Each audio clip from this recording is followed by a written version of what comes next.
It's 12 degrees here in Great Neck. There's snow on the ground. There's ice on the ground. And now you slip and you fall and you suffer significant injury.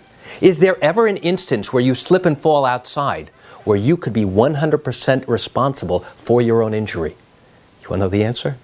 Come join me as I share with you some great information. Hi, I'm Gerry Oginski. I'm a New York medical malpractice and personal injury trial lawyer practicing law here in the state of New York.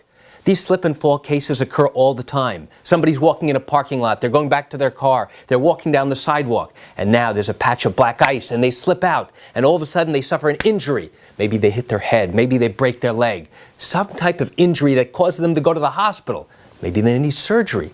And now the question becomes, do I have a valid basis to bring a lawsuit against the property owner? Was the property owner careless in maintaining their property? Did they clear away the ice and snow as they should have done? Did they create a clear pathway for people who are going to be on their property? All of those are very important and critical to determine whether or not you have a valid basis for a case. But let's go back to the question I asked at the beginning. Can you be held personally responsible for causing your own injuries? Well, let's assume you bring a lawsuit seeking compensation for the harms that you suffered because of someone else's carelessness, that they didn't maintain the property correctly.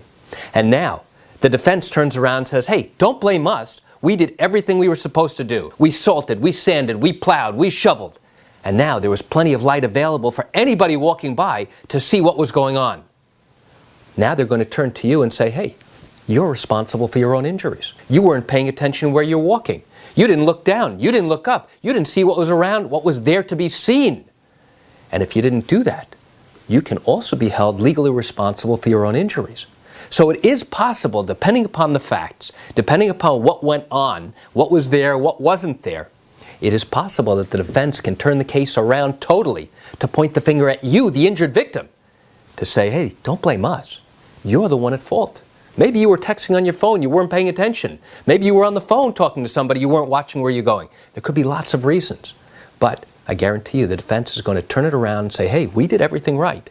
You're at fault. So why do I share this great information on a beautiful day today here in Great Neck? It's brutally cold, 12 degrees, lots of snow and ice.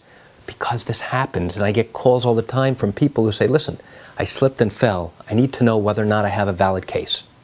I recognize you've got questions or concerns about your own particular matter. Well, if your injury occurred here in the state of New York and you've got questions and you're contemplating bringing a lawsuit for your injuries, what I encourage you to do is pick up the phone and call me.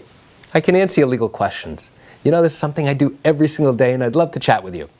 You can reach me at 516-487-8207 or by email at Gerry, G-E-R-R-Y, @oginski-law.com. That's it for today's video. I'm Gerry Oginski. Have a fantastic day.